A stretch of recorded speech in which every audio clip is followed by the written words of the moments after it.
Hi, this is Richard Dunn at Evoker. In this video we're going to create our actual fire particle system. Now this is just one part of the effect. We've got fire, smoke, embers and heat distortion. So we're just going to focus on the fire part first because that is the most time consuming part. So the first thing we're going to do is open up the UDK. Remember this is 2014-05. Just wait for it to open.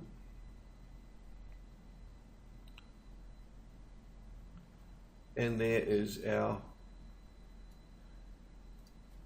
UDK blank scene.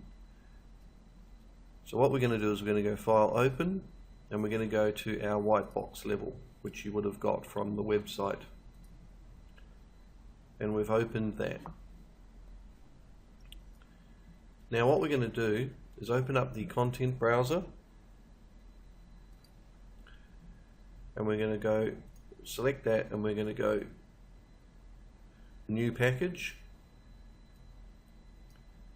and we're going to call this 515A Assets, and we'll just put a material in there as a default. Shut that, and we're going to save the package.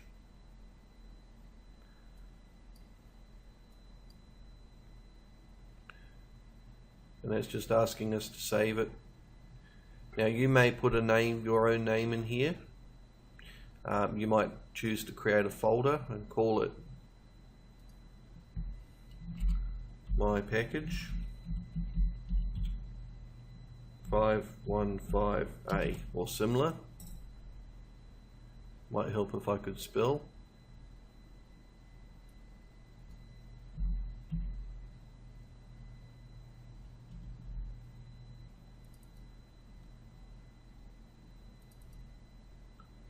And just save. And here is our package. At the moment we have nothing in it but a blank material. So what we're going to do now is we're going to start importing some assets into this package.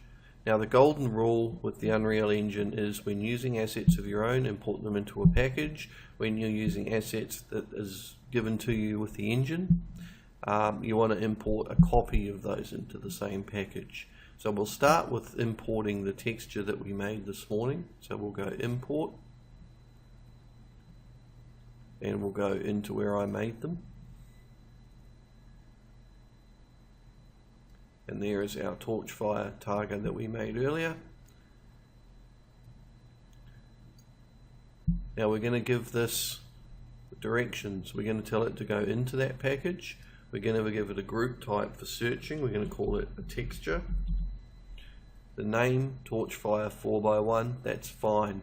Now we didn't put an alpha in this image, as you might remember, so we want to tick compression no alpha. And OK.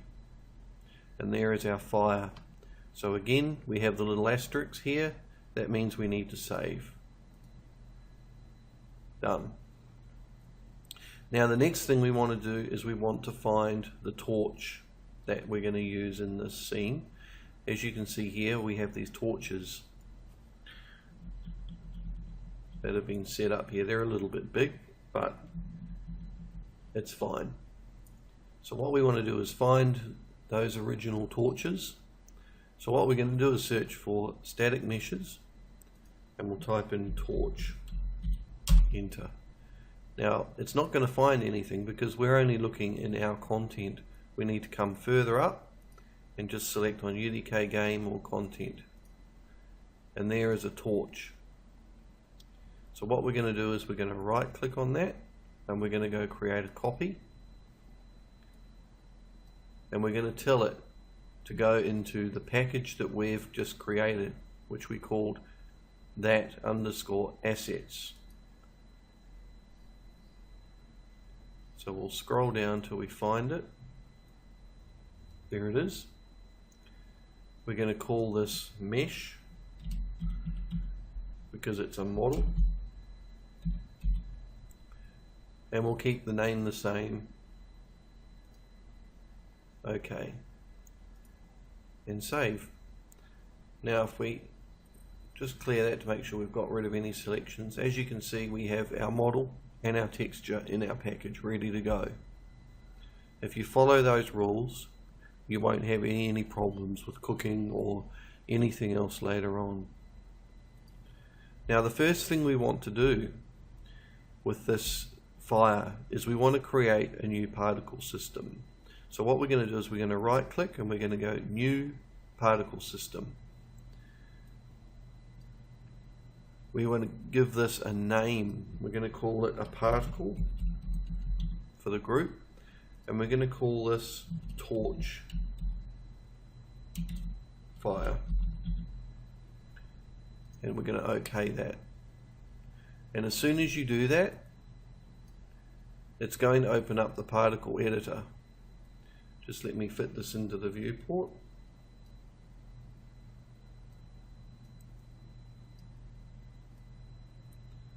Like so.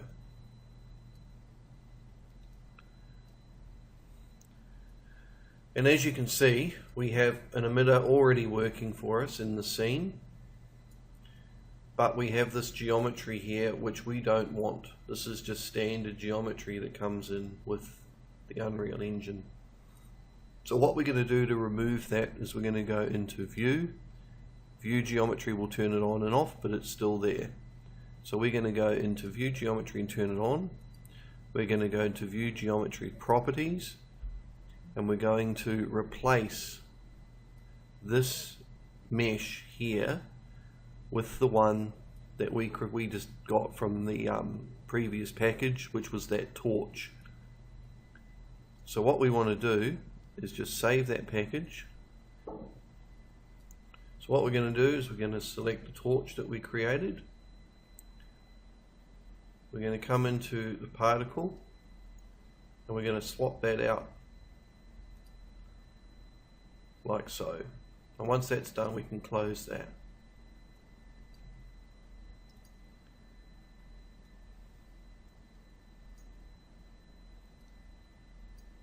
Now as you can see, our particle is now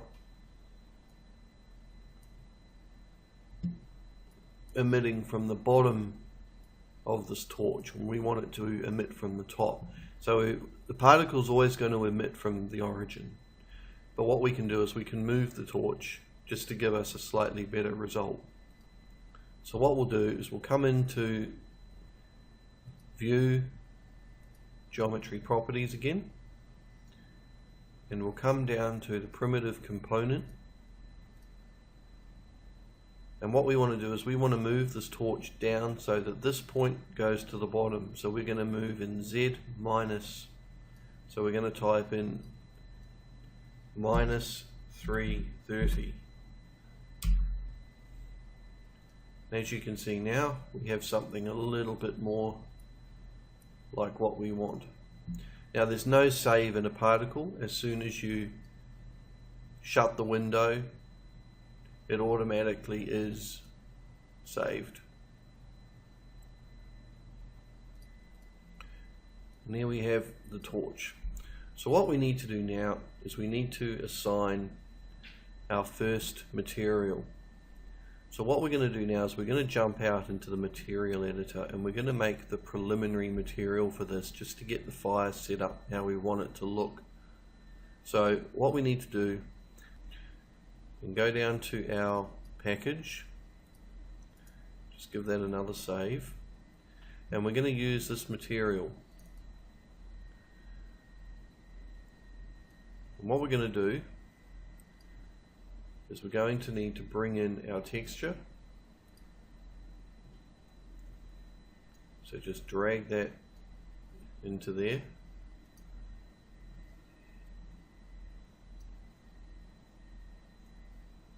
Like so. Control drag to move nodes around in here, and right mouse to pan. And what we're going to do is just set up a very, very simple shader initially. So what we need to do is we need to hook up a color. And when you're dealing with something like fire, you want to use emissive. So what we need to do first of all is set the material to be a particle friendly type of shader, and generally speaking with particles you want to send this to being translucent and you want this to be unlit. And what we need to do is we need to come in here and we need to turn on our libraries. So we'll go Window, Expressions, and we need to find a vertex color.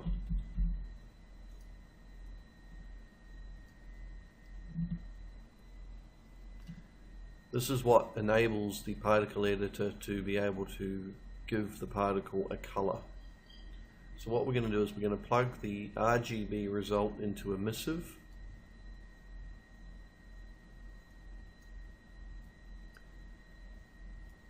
and we're going to multiply the RGB result of this by the alpha of the vertex color, which is going to enable us to give transparency. So we need to multiply, so we hold down M and click, M for Mary, and we're going to plug that into opacity, and we'll plug that into A and that one into B. And there we have a texture with transparency all around it. And then hit this green tick up here to compile and minimize the shader. So what we're going to do now is we're going to load that material onto this particle. So we need to go to required and we need to put the material that we've just created in here.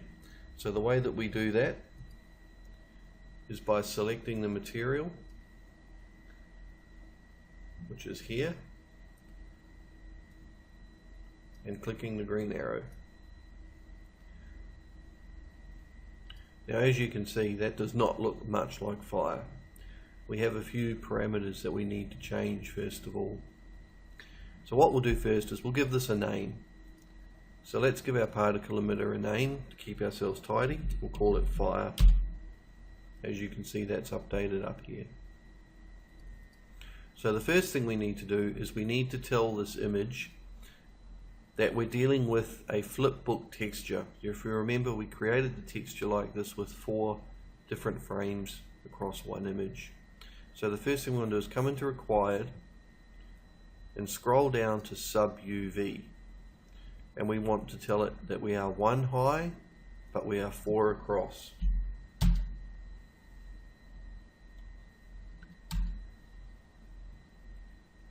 Now with that done, we also want to change this interpolation method to random so that it spawns these out in a random number or random configuration. As you can see now, we have a very, very different result. We also want to come up to here where it says screen alignment. Now if we leave this at square, it means that all these spawning particles, if we turn on the view mode here, you can see it's spawning square billboards. Very much like those planes that I set up in the overdraw example earlier where you saw the overdraw. This is what's happening here. And if we go through these different view types, we can see different effects, and we'll come back to that one. So what we want to do is we want to change this to velocity. Now the advantage of velocity is it gives us a better look when you're looking from top down. That wouldn't be visible normally. It also means that we can scale these squares to be non-square. We can make these emitters long, rectangular in shape if you like. Now what we've got there is far too consistent and far too even. At the moment it looks nothing like decent fire, but it will. So what we're going to do now is we're going to add a new module. This is where the power of this editor comes into its own. There are a lot of modules in here. This is them all here. They all do pretty amazing things, and it would take many hours if not days to go through all these. So I invite you, at your own time to go through these and experiment and see what different things do. But for the purpose of this tutorial, what we're going to do here is we're going to throw in a sub UV index. And if you watch what happens up here, the moment that goes in, it starts to give us more randomness. So we want a sub UV index. And it's starting to get a little bit more wispy. At the moment it looks more like smoke actually.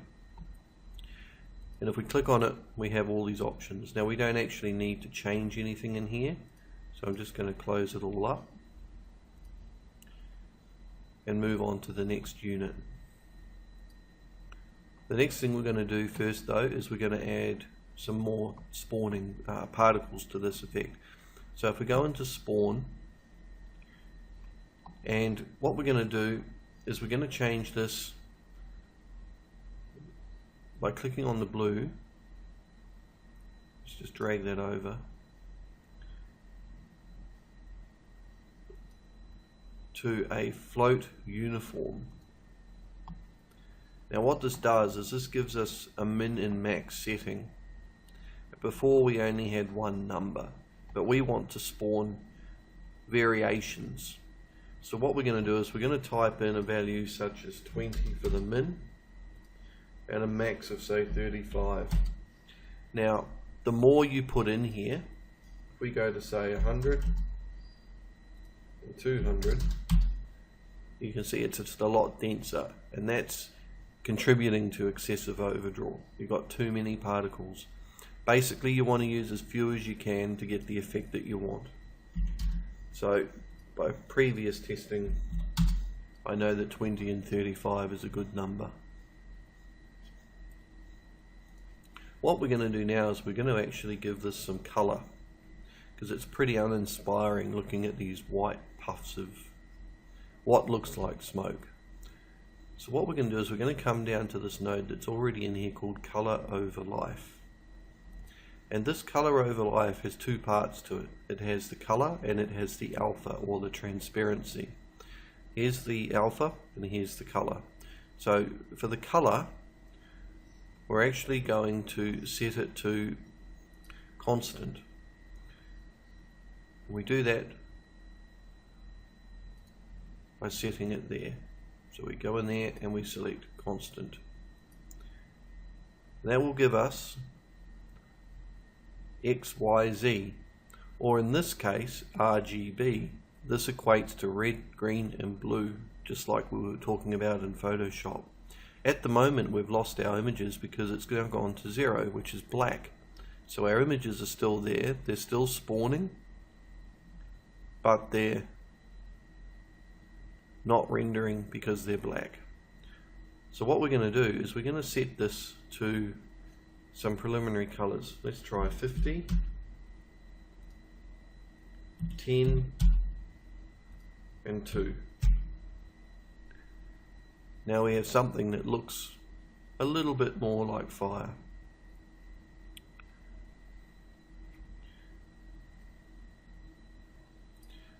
But I'm thinking it's still a little bit yellow, so let's go 60. No, 55. That looks better. Now the next issue we have is we want the fire to fade in, because at birth fire is transparent, and we want it to die off gradually as well at the top. So what we need to do is create a gradient that tells it to go transparent, full color, transparent, and this can be achieved with the color over life. So we'll minimize that and we'll open up alpha over life. Now we want to set this to a float constant curve. We'll expand that, and we need 3 points here. So we're going to add 1, 2, 3. This is our in, our middle, and our out value. So for our inner start value, we want to actually leave that pretty much where it is. We want to leave those at 0. 0. At the moment, we're going to set it to 1.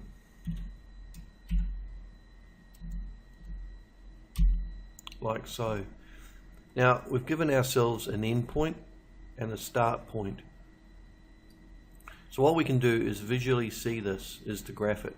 So if we come up here and we click this little green wave, we see it here. Now color by life we've done. So we can minimize that, or we can just turn off those. And we want to look at alpha. And if we set that to fit, we have our start point and our end point. Now we have a midpoint, but it's on top of one of these.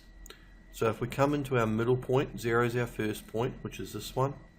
1 is our middle point, which is still under here. And 2 is our end point out here. So if we come to this point and we type in a value of, say, 0.5, you can see that it's gone to pretty much halfway, well, exactly halfway. Generally, it's better to have a little bit closer to the start. So we'll bring that down to about 0.35, like so. And we want to create transparency. As you can see now, because we've gone 0 vertically, we have no visibility because it's fully transparent. But what we want to do is we want to move this up to 1. So if we click on this little thing and we hold control, we can move this point. As you can see, the fire is starting to become visible. It's fading out, it's fading in, sorry, it's visible, and then it's fading out. We want to set this to full strength. So right click on that point, set value 1. Now it's gone off the chart, but we can fit that down and fit that back. But this is not really ideal because it's very rigid. We need to give this some smoothness. So if we select that point and we go auto curve, and we select that point and we go auto curve, and that point auto curve, that's now giving us fall off. It's giving us the ability to change the profile of the curve. If we wanted to grab that one, we could actually, I don't know if you can see how it's affecting the behavior here at the start. As you can see there, we've gone into negative values at birth, so it's gone black. And that's basically how you can sculpt the transparency of the fire. So that's pretty much all we have to do for the alpha over life. Now, if you want to get rid of this graph, because we're going to be graphing things all the time, this list can get pretty big. Right click, remove curve or remove all curves. It just clears it. It's not deleting it, it's just removing it from the graph. The next thing we want to do is we want to play with the speed. So we're going to come into initial velocity.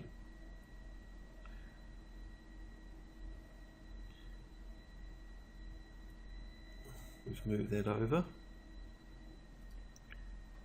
And we're going to select vector uniform as our type. So what we're going to do here now is we're going to set the initial velocity to 30, 30. We'll come back to that, but I'm going to say 130, we'll go minus 30, minus 30, and 110. But we can see obviously our particles are not doing what they are supposed to be doing. That's because we haven't set the initial size yet. They're too small. So what we're going to do is we're going to set this to about 110. We're going to set this to about 180. And we're going to set that to 0. And we'll set our min to 35. Set that one to 60. And we'll set that to 0. We'll just zoom out. You see we're starting to get something that's a little more fiery. but it still looks pretty fake. It still doesn't look real convincing. There's too much white. The next unit we're going to add here is something to control the speed as the fire rises, and that's acceleration, and that's exactly what the node's called. So we're going to right click and we're going to go acceleration, and let's just try something really radical. We'll just type in 1000 and let's type in 2000. So you can see what's happening is it's shooting off into space now. But what we want some values a little bit more subdued than that. We'll try 200 and we'll try 130. That's starting to look a little bit more natural.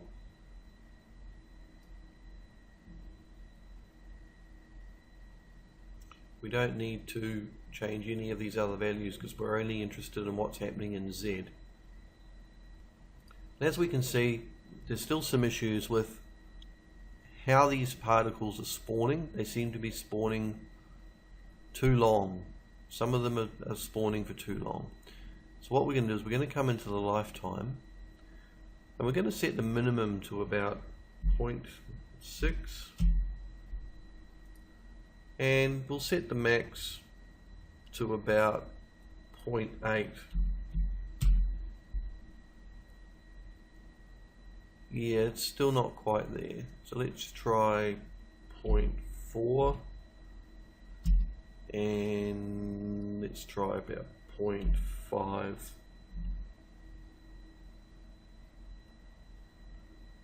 No, let's try 0.6. It looks a little better.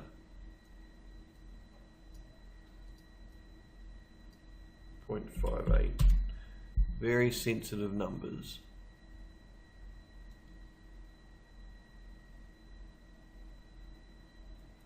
So the next thing we want to do here is we want to try and sculpt the shape of this flame. We need the flame to get bigger as it goes up, as it spreads out. And because particles are all based in time, the way we would achieve that is something called size by life. So if we come in here and we add size by life, and we click on that and let's graph it. Now we're not really dealing with Z, we're only dealing with these two. What we can do, we've got 2 points in here by default. We have 0 and 1. So let's look at 0. Let's put in a value of 0.7.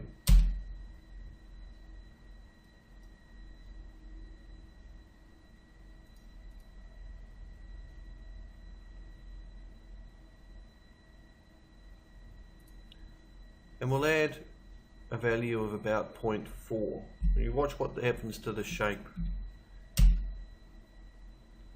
It's starting to take on more of a sculpted shape. And if we look up here in the view mode, we can actually see the sprites are starting to stretch and get bigger as they grow, which is exactly what we want. And we'll come back to our second set of points down here. Let's come down to these and let's just see what happens if we change these a little bit. We may not need to change this at all. No,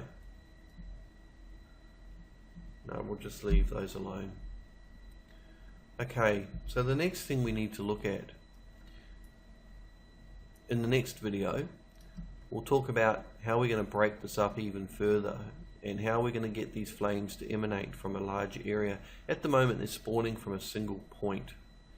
So what we want to do is try and get them to emanate from an area.